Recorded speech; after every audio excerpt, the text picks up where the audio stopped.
하나님은 영이시니 예배하는 자가 영과 진리로 예배할지니라.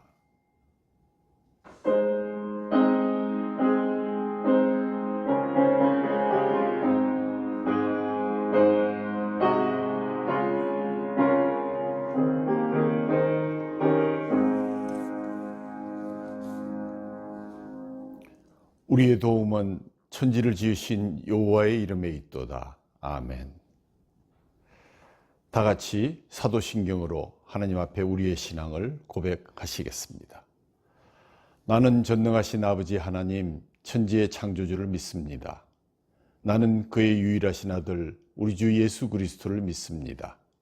그는 성령으로 잉태되어 동정녀 마리아에게서 나시고 본디오 빌라도에게 고난을 받아 십자가에 못 박혀 죽으시고 장사된 지 사흘 만에 죽은 자 가운데서 다시 살아나셨으며 하늘에 오르시어 전능하신 아버지 하나님 우편에 앉아 계시다가 거기로부터 살아있는 자와 죽은 자를 심판하러 오십니다. 나는 성령을 믿으며 거룩한 공교회와 성도의 교제와 죄를 용서받는 것과 몸의 부활과 영생을 믿습니다. 아멘.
오늘 주시는 하나님의 말씀은 누가복음 7장 36절에서 50절입니다.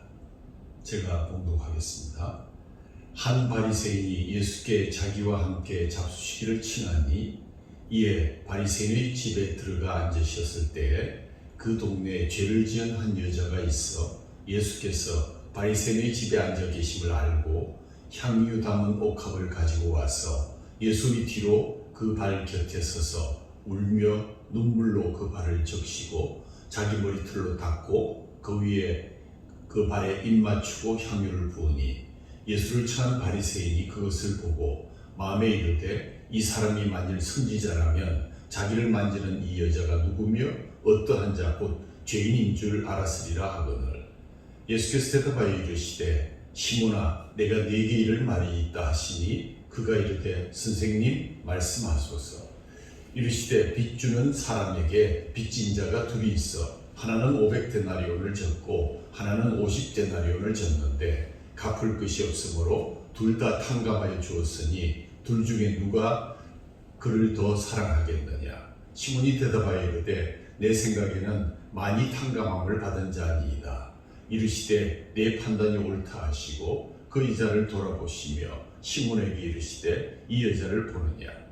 내가 네 집에 들어올 때 너는 내게 발 씻을 물을 또 주지 아니하였을 때 이 여자는 눈물로 내 발을 적시고 그 머리털로 닦았으며 너는 내게 입맞추지 아니하였을 때 그는 내가 들어올 때부터 내 발에 입맞추기를 그치지 아니하였으며 너는 내 머리에 감람유도 붓지 아니하였을 때 그는 향유를 내 발에 부었느니라.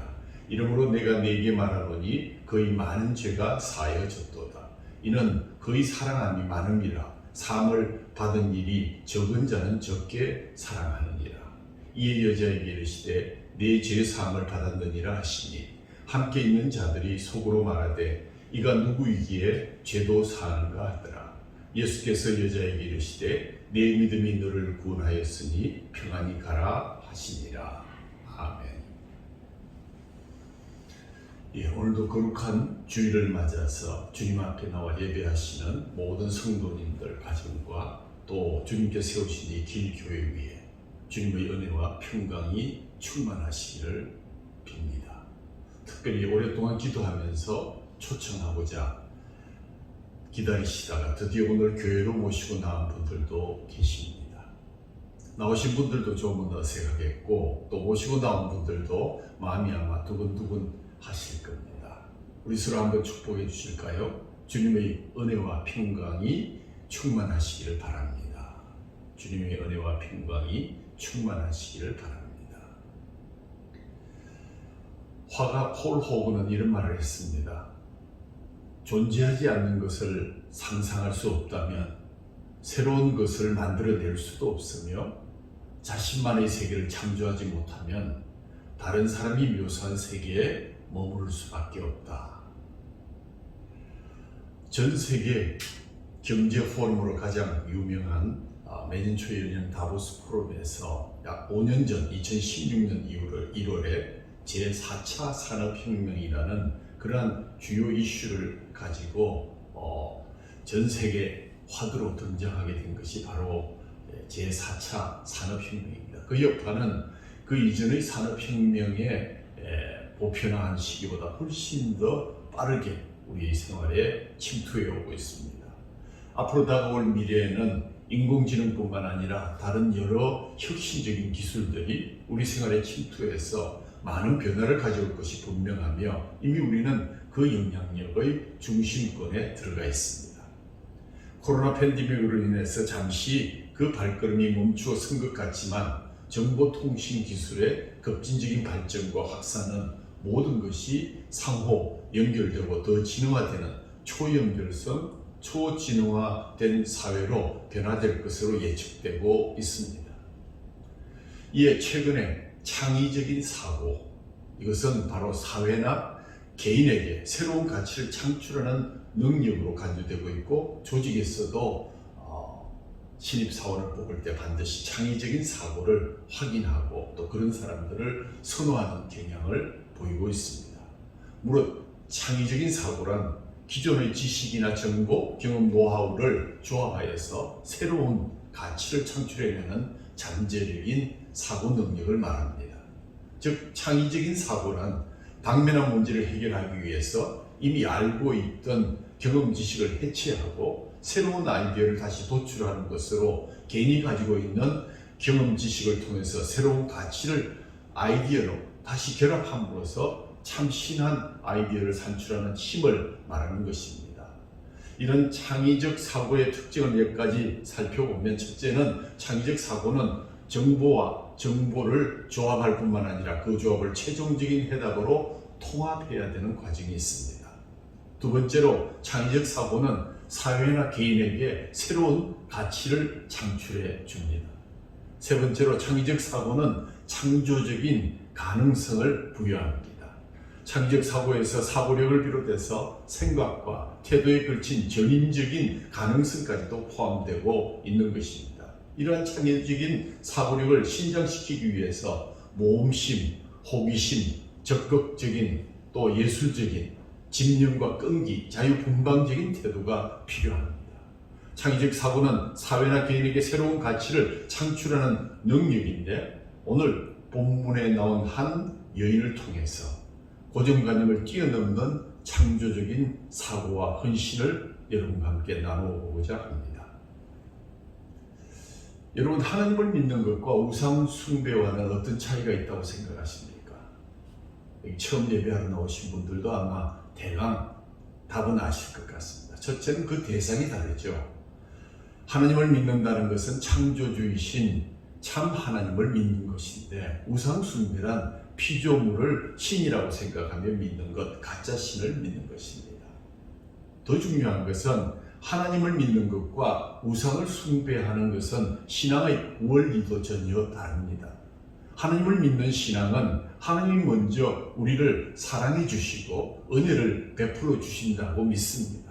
우리는 하나님의 은혜를 받고 감사와 감격 속에서 하나님을 기꺼이 섬기게 되는 것입니다. 그런데 우상 숭배는 우리가 먼저 우상에게 갖다 바쳐야 우상이 기분이 좋아져서 복을 준다고 믿는 것입니다. 일종의 거래 딜이라고 할 수가 있을 것입니다.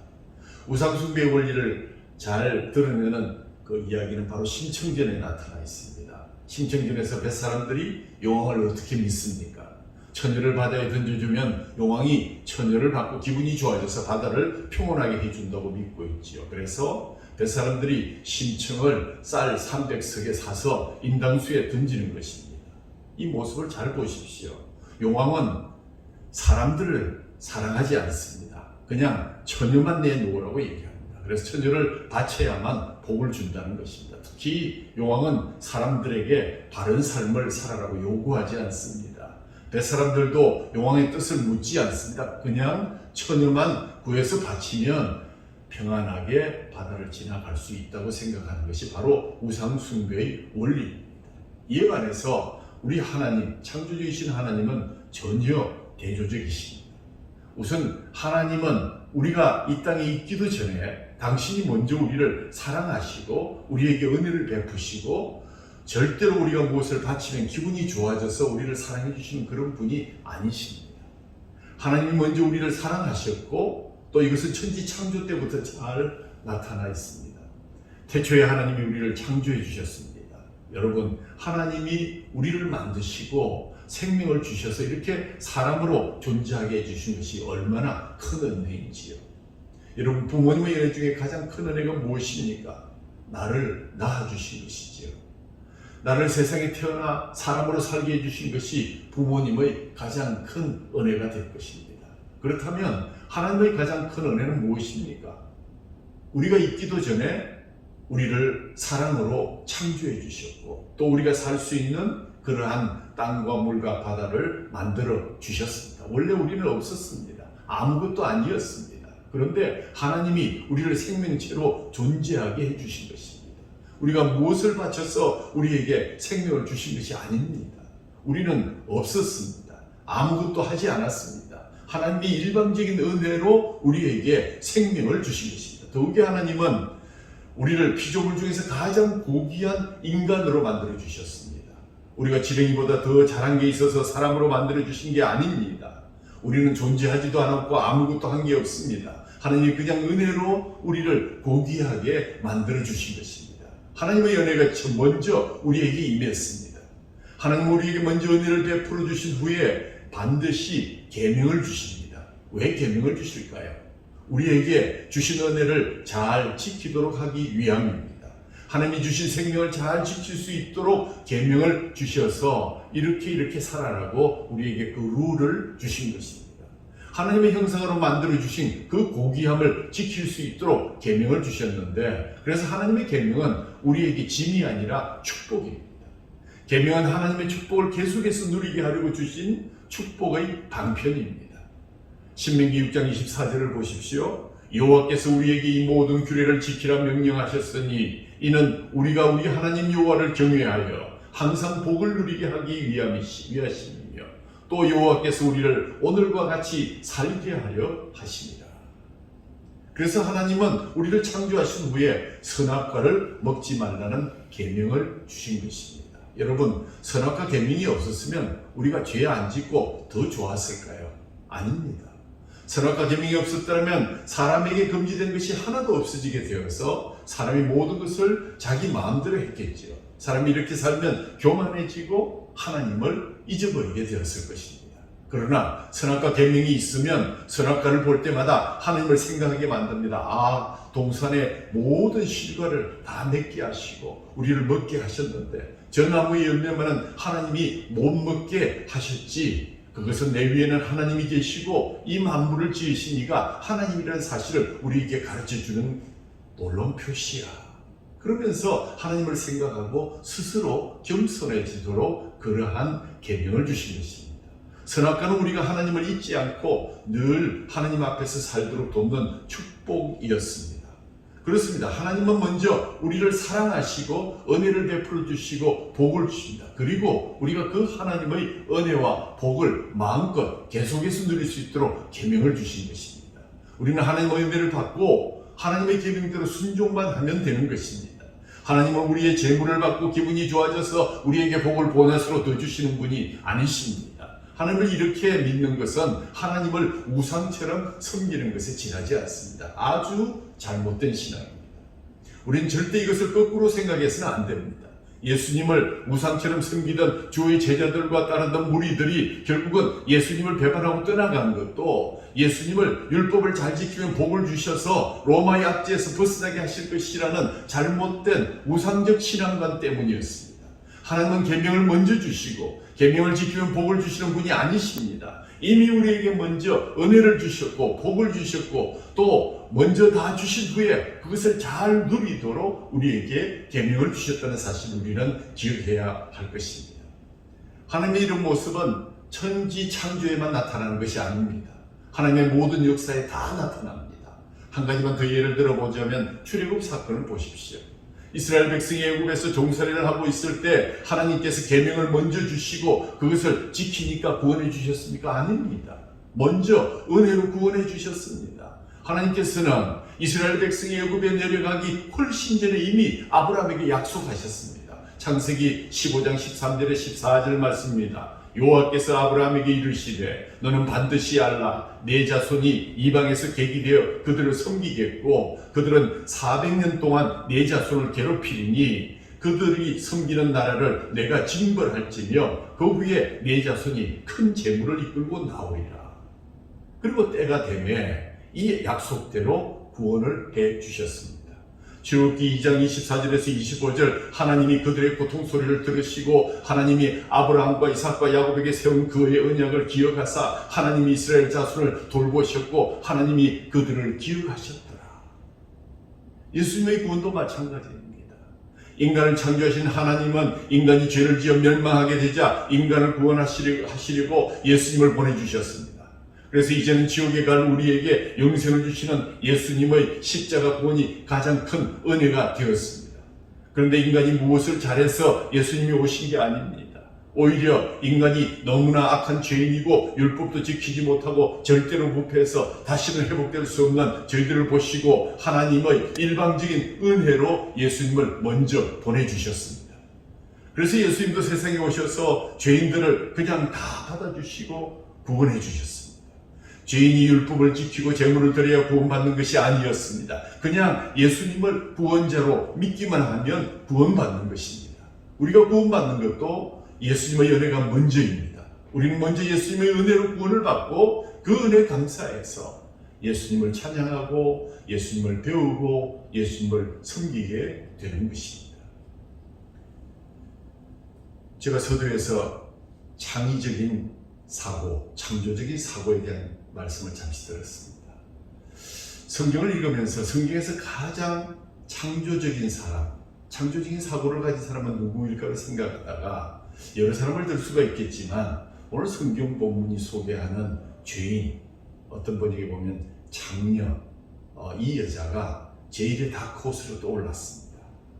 예수님께서 하루는 시몬이라는 바리새인의 집에 식사 초대를 받았는데 이처 식사가 시작하기도 전에 예수님이 식사를 하려고 하시는데 죄인인 이 여자가 예수님 옆으로 다가와서 예수님의 발을 눈물로 적시고 회개했다는 얘기겠죠. 자기 머리털로 닦고 그 발에 입을 맞추고 향유를 부었습니다. 사건은 원래 예수님께서 이러한 죄인을 용서해 주시는 분이심을 보여주기 위한 본문이 분명합니다만 오늘은 잠시 이 여자의 행한 일, 예수님이 먼저 그에게 은혜를 주셨기 때문에 그가 예수님에게 드릴 수 있는 헌신, 창조적이고 창의적인 사고로 드렸다는 이 점을 집중해서 우리가 살펴보면 좋겠습니다. 사실 이 여인은 사람들이 볼 때는 이해할 수 없는 행동을 한 것입니다. 한번 생각해 보십시오. 제가 오늘 여기서 설교를 하고 있는데 또는 저기서 식사를 하고 있는데 한 묘령의 여인이 제 뒤로 와서 제 발을 붙잡고 제 발에다 뽀뽀를 하고 머리털을 풀어 닦는다고 생각해 보시기 바랍니다. 아마 예배는 중단되고 수라장이 되고 그 여인은 끌려나가고 충격적인 스캔들이 이곳저곳에 알려지고 기록될 것입니다. 제가 잘 아는 목사님의 젊은 시절의 경험담입니다. 어떤 가정에 신방을 가셨더랍니다. 설교 후에 그 가정을 위해서 기도하기 위해서 기도 제목을 물었는데 그 가정이 오랫동안 기도하는 것이 아기가 없는 가정이라서 아기를 낳도록 해달라는 것이었습니다. 목사님께서 오랫동안 아기를 갖지 못했는데 제가 기도한다고 해서 될까 그런 걱정도 했지만 주의 종을 불러서 기도를 받고 싶은 간절한 마음을 생각하면서 함께 신방하신 분들과 옥토원들이 함께 모여서 이제 함께 기도하겠습니다 하고 기도를 시작하려고 하는데 그분이 갑자기 목사님의 손을 딱 붙들더니 자기 배에다 딱 갖다 대더라. 신방하신 분들과 함께 예배하신 분들이 놀란 눈으로 쳐다보고 있는데 말이지요. 목사님이 내 목회 인생은 여기서 끝났구나 하는 탄식 소리와 함께 진땀을 흘리고 기도를 하긴 했는데 뭐라고 기도했는지 기억도 나지 않는다고 하셨습니다. 이런 창조적인 좀 더 예외적인 저돌적인 죄인인 여인이 바로 오늘 예수님께 나왔습니다. 그곳에 모인 제자들과 사람들은 저런 저돌적이고 예의가 없고 창의적인 여인의 처사에 서로 얼굴을 쳐다보면서 어떻게 저럴 수가 있는가 하고 손가락질을 했을 것입니다. 그러나 사랑하는 성도 여러분, 이 여인에게 하나님을 사랑하려는, 어떻게 하면 내가 하나님을 사랑할 수 있을까? 그 은혜를 어떻게 하면 갚을 수 있을까 하는 그 창의성, 창조적인 사고가 돋보이지 않습니까? 어떻게 해서 예수님을 섬기는데 이렇게 별난 접근을 기억하고 시도할 수 있었겠습니까? 구약 성경을 아무리 뒤져봐도 이런 별난 창의적인 방식으로 하나님을 섬긴 여인을 찾을 수가 없습니다. 창조성의 반대를 굳이 말하라면 매너리즘이라고 말하고 싶습니다. 매사지구하고 미지근하고 박력이 없고 진보가 없습니다. 공무원 사회에서는 복지부동이라고 부르죠. 괜히 내 일도 안 했는데 내가 잘못 나섰다가 잘난 척했던 꾸중을 듣기 십상이고 그 일이 나에게 돌아와서 귀찮게 될 것을 두려워해서 꼼짝하지 않는 겁니다. 그저 아무 일도 일어나지 않은 것을 기뻐하며 하루하루를 살아가는 사람들입니다. 굳이 오늘 본문 중에서 이 매너리즘에 빠진 대표한 사람을 소개하자면 예수님을 초대한 바리새인 시몬을 들 수가 있겠습니다. 그런 이 광경을 보면서 이렇게 얘기했습니다. 이 사람이 진짜 선지자라면, 예수를 보고 하는 얘기입니다. 이 예수님이 진짜 선지자라면 저 여인이 더러운 죄인인 줄 알 텐데 무슨 뜻입니까? 진짜 하나님의 종이라면 저 여자가 더러운 죄인, 장녀라는 것을 알고 자기에게 손을 대지 못하게 했을 것이라는 그런 뜻이죠. 그런데 예수님은 여자가 손대는 것을 그냥 두십니다. 그러자 시몬은 예수님이 소위 영빨이 센 선지자는 아니구나, 내가 잘못 초대했구나, 아마 그런 실망을 했던 것 같습니다. 원래 시몬은 예수님을 선지자로 생각하고 식사에 초대했습니다. 그런데 죄인도 몰라보는 것을 보니 선지자 중에서 한참 모자라는 선지자가 아닌가 하는 그런 실망을 했는데 예수님이 시몬의 마음을 다 아시고 이렇게 물으셨습니다. 돈을 빌려주는 사람에게 두 사람이 빚을 졌는데 하나는 500데나리온의 빚을 졌고 다른 하나는 50데나리온의 빚을 졌다. 그런데 둘 다 도저히 갚을 수가 없어서 두 사람 모두 탕감해 주었다. 그러면 누가 채권자를 더 사랑하겠느냐? 시몬이 대답하기를 더 많이 탕감받은 사람이겠지요. 예수님은 맞다고 말씀하셨습니다. 그러면서 이렇게 말씀하셨습니다. 너는 나를 초대하면서 내가 집에 들어올 때 발 씻을 물도 주지 않았고 환영의 입맞춤도 하지 않았다. 내 머리에 감람유도 부어주지 않았다. 그러나 이 여인은 내 발을 눈물로 적시고 머리털로 닦았다. 내 발에 계속 입을 맞추고 내 발에 향유를 부었다. 바리새인 시몬과 죄 많은 여인 중 누가 더 예수님을 잘 대접했습니까? 죄 많은 여인이지요. 여인은 예수님을 극진히 대접했습니다. 왜 그랬을까요? 예수님이 이렇게 설명해 주십니다. 누가복음 7장 47절, 이러므로 내가 네게 말하노니 그의 많은 죄가 사하여졌도다. 이는 그의 사랑함이 많음이라. 사함을 받은 일이 적은 자는 적게 사랑하느니라. 여기서 그의 많은 죄가 사하여졌도다. 이는 그의 사랑함이 많음이라는 말씀을 잘못 오해하시면 안 됩니다. 이 말씀은 여인이 예수님을 많이 사랑했기 때문에 예수님께서 많은 죄를 사함을 받았다는 뜻이 아닙니다. 여인이 많이 사랑하는 것을 보니까 많은 죄가 사해진 것이 분명하겠구나. 바로 앞에서 500데나리온 탕감받은 사람과 50데나리온 탕감받은 사람 중 더 많이 탕감받은 사람이 더 사랑한다고 했지 않습니까? 바로 다음에도 사함받은 일이 적은 자는 적게 사랑한다고 가르쳐 주었습니다. 여인이 시몬보다 예수님을 더 사랑하는 것은 더 많은 죄를 용서받았기 때문입니다. 여인이 예수님을 극진히 섬긴 것도 먼저 많은 죄를 용서받는 은혜를 입었기 때문입니다. 그래서 창의적인 사고로, 창조적인 방식으로 어떻게 하면 주님을 더 정말 극진히 섬길 수 있을까, 창조적인 헌신을 드릴 수 있을까 곰곰이 생각했고 그것을 행동으로 옮긴 것입니다. 아마도 이 여인은 얼마 전에 예수님의 설교를 들었던 것 같습니다. 예수님 설교에서 이 여인은 지금까지 들어보지 못한 은혜를 체험했습니다. 당시 유대 종교 지도자들은 율법을 지켜야 하나님의 사랑을 받는다고 가르쳤습니다. 죄인은 하나님께 가까이 오지도 못하게 했습니다. 지금 바리새인 시몬도 죄 많은 여인을 배척하고 있지 않습니까? 그런데 예수님은 죄인들을 다 받아주셨습니다. 세리와 창녀도 받아주시고 어떤 죄인도 다 받아주셨습니다. 그리고 모두에게 구원을 선포해 주셨습니다. 죄인이라고 늘 배척당하던 여인으로서는 처음 들어보는 은혜요, 놀라운 복이었습니다. 말할 수 없는 감사와 기쁨이 샘솟았습니다. 아, 나 같은 죄인도 구원해 주신 분이 바로 이분이시구나. 내가 어떻게 이분을 사랑에 표현할 수 있을까? 어떻게 예수님께 헌신할 수 있을까? 이런 예수님이 명령하신다면 어떻게 순종하지 않겠습니까? 창의적인 사랑과 헌신의 방법을 찾을 수밖에 없었던 그 여인이 진정한 헌신을 일으켰습니다.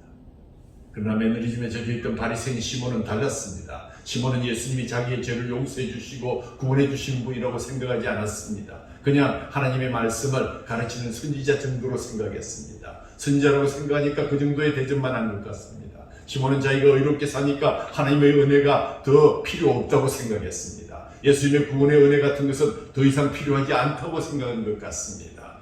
그냥 하나님의 뜻을 더 잘 알기 위해서 예수님 선지자처럼 보이는 예수님을 한번 초대해가지고 좋은 말이나 한번 들어보자 한 것 같습니다.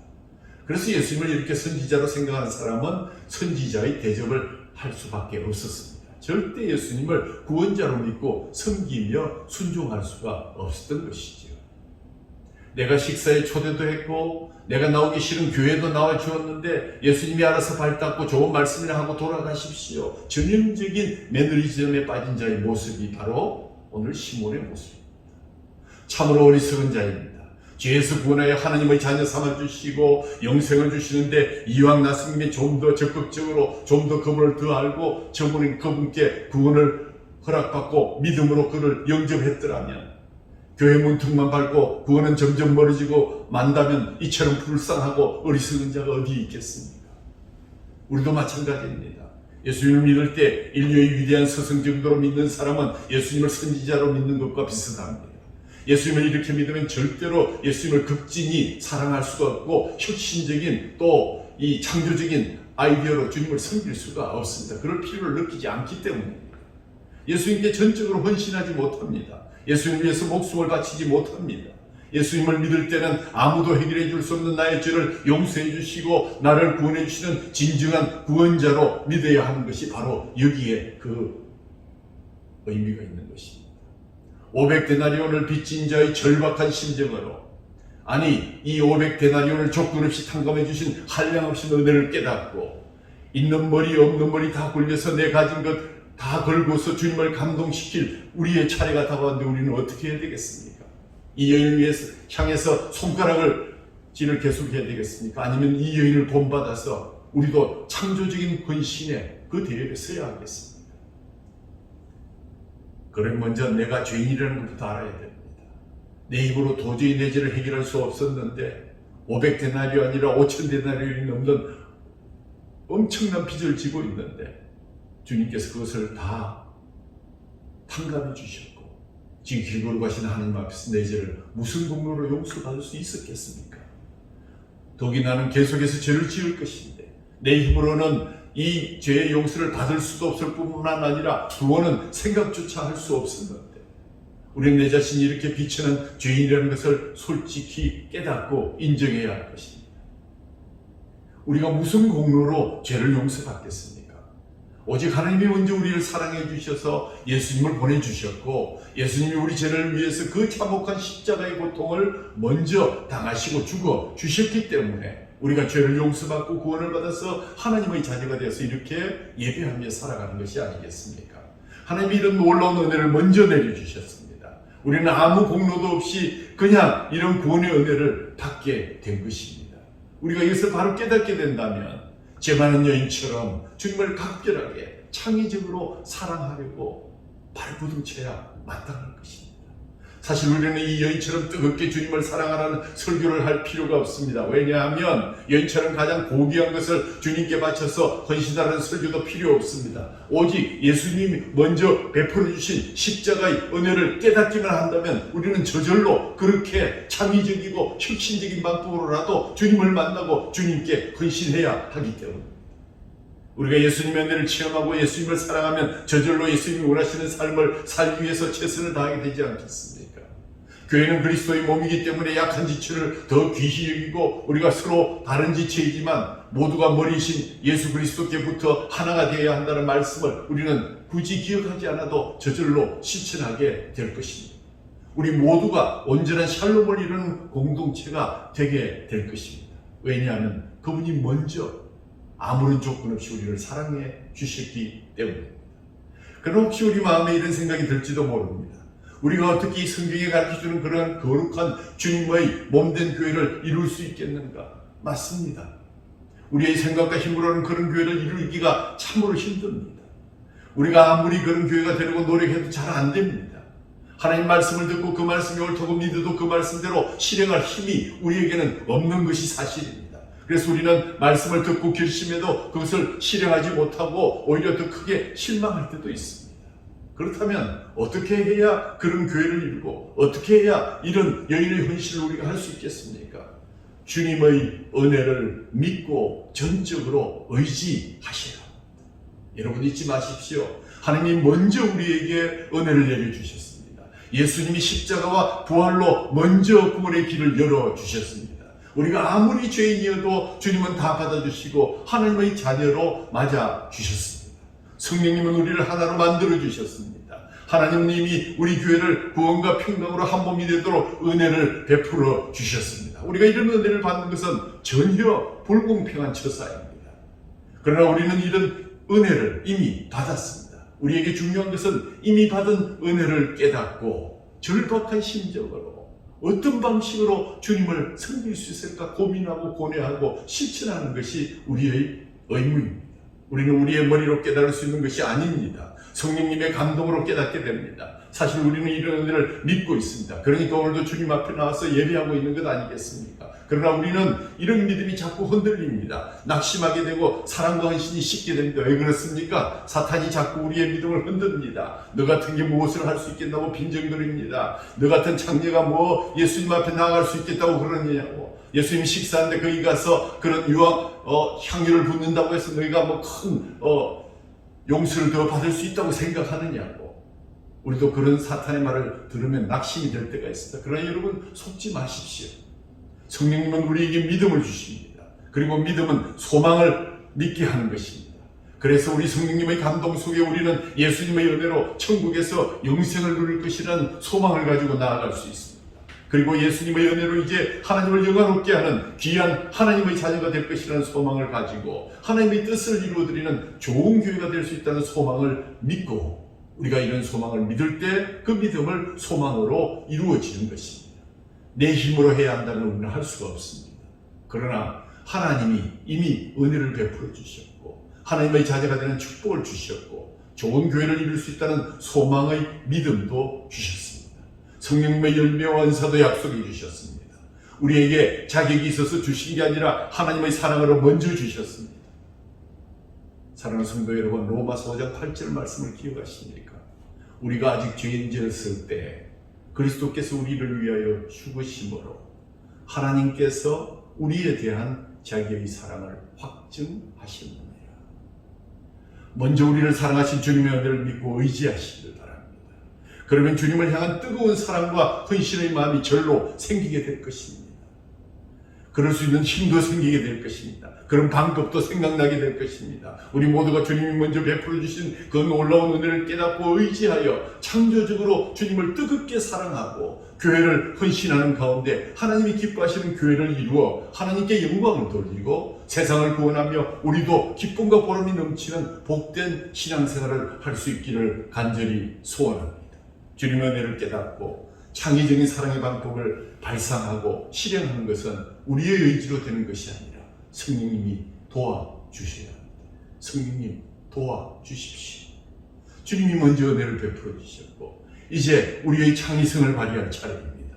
주님에게 감동을 선물할 차례입니다. 성령님께서 도와주셔서 감사와 찬양과 순종과 헌신을 올려드리는 저와 여러분이 되기를 주님의 이름으로 축원합니다. 하나님 아버지 감사합니다. 하나님 먼저 우리에게 은혜를 베풀어 주셨습니다. 예수님 우리가 나기도 전에 이미 그 십자가에서 우리에 대한 주님의 사랑을 확증하시고 우리를 자녀 삼아 주셨습니다. 우리 교회도 이미 하나님이 주님의 몸된 교회로 만들어 주셨습니다. 세상에서나 교회에서 어떤 어려움을 만나도 절대 낙심하지 아니하고 이 여인처럼 우리가 드릴 수 있는 가장 창조적인 가장 좋은 것으로 주님께 드리는 일에 전심전력할 수 있도록 인도해 주셔서 주님의 놀라운 은혜를 생각하며 주의 성령의 충만함으로 감사와 순종과 헌신을 드리는 귀한 복된 성도들이 될 수 있도록 또 그리고 아름다운 교회 될 수 있도록 은혜를 베풀어 주옵소서. 우리 주 예수 그리스도의 이름으로 감사하며 기도하옵나이다. 아멘. 우리 주 예수 그리스도의 은혜와 하나님 아버지 극진하신 사랑하심과 성령님이 위로하시고 교통하시니 이 시간에 엎드려 주님이 우리에게 주신 놀라우신 은혜들을 다시 한번 기억하고 깨달으며 인정하고 고백하며 창조적인 헌신을 드리기를 다짐하는 사랑하는 길교의 성도들 머리머리 위에 그들의 가정과 기업과 그들의 자녀들 위에 저 북녘 땅에서 지금도 애써하며 주님을 기다리는 희년의 백성들 머리머리 위에 그리고 혼돈 가운데 있는 이 대한민국 위에 지금부터 영원까지 함께 있을지어다.